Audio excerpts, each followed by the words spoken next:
Hər vaxtınız xeyir olsun, dəyərli müəllimlər, müdavimlər. Mən Natəvan Zamanzadə, kurikulum üzrə təlimçi. Bugün sizə yeni bir sualın izahını verəcəm. Qeyd edelim ki, bu sual MİQ imtahanında istifadə olunmuş sualdır.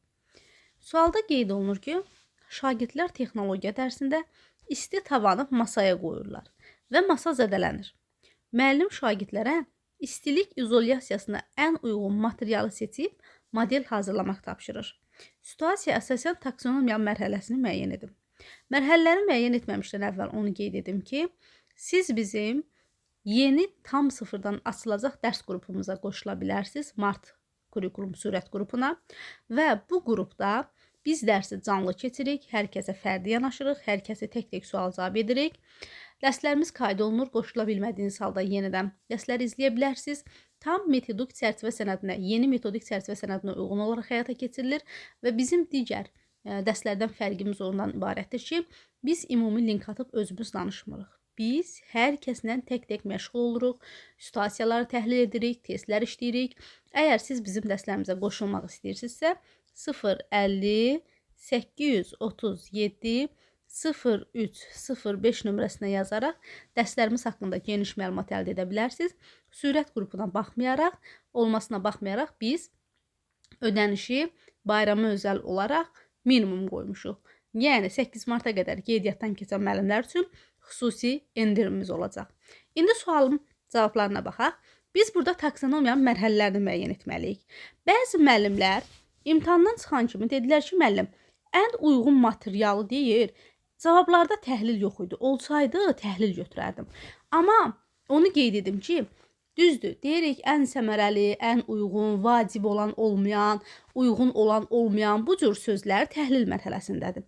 Amma mən həmişə müdavimlərə deyirəm ki, taksonomiyanın açar feillərini əzbərləməyin. Ola bilər ki, bir açar söz bir neçə mərhələdə ola bilər. Ona görə siz çalışın, situasiyaları anlaya bilin. Baxın, deyirəm ki, mətni oxuyun, ən vacib hissələri seçin. Burada nədir? Burada təhlil etmədir. Niyə? Çünki mən təhlil edib ən vacib. Təhlildə birini qabardıb önə çıxarırsam. Biri də var deyirəm ki, dünyanın ən böyük okeanı hansıdır? Burada artıq ən sözü xatırlamaq oldu. Mətndə ən vacib hissəni seçin deyəndə təhlildir. Amma deyirəm, dünyanın ən böyük okeanı hansıdır? Xatırlayıram, yadıma salıram deyirəm. Dünyanın ən böyük dağı, dünyanın ən böyük ölkəsi. Yəni görürsünüz, ən sözü həm xatırlamaq mərhələsində oldu, həm təhlil mərhələsində oldu. Yəni sözümün canı odur ki, biz açar feilləri əzbərləmirik. Biz situasiyaya baxırıq, situasiyanı anlamağa çalışmalıyıq. Və cavablar bu cür imiş, cavablarda təhlil yox imiş, yaxşı ki də yox imiş. Amma yenə təhlil olmağına baxmayaraq, burada model hazırlamağı görüb müəllimlərin çoxu yaratmaq götürüblər. Baxın, yenə situasiyaya baxırıq.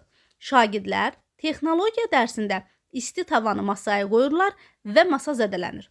Müəllim şagirdlərə istilik izolyasiyasına ən uyğun materialı seçib model hazırlamağı tapşırır. Situasiya əsasən taksonomiya mərhələsini seçin. Müəllimlər, mən öyrəndiyim informasiyalardan, öyrəndiyim biliyi tətbiq edib model hazırlayacağam. Burada doğru cavab tətbiqdir. Desəz ki, müəllim, model hazırlamağı niyə yaratmaq mərhələsi götürmürük? Müəllimlər, model hazır olan bir nəyəsə baxıb sən model hazırlayırsan. İstilik izolyasiyasına baxıb model hazırlayırsan. Sən nəyəsə kəşf eləmirsən, sən nəyəsə yaratmırsan ki, bu yaratmaq mərhələsi olsun.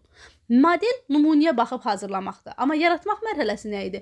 Yaratmaq mərhələsi olur ki, sən yeni nəyəsə yaradırsan, icad edirsən, bu zaman yaratmaq mərhələsi olur. Ona görə model hazırlamaq dediyi üçün biz bunu yaratmaq yox, biz bunu tətbiq etmə götürürük. Biliklərindən istifadə edir və model hazırlayır. Biliklərini tətbiq edərək model hazırlayır.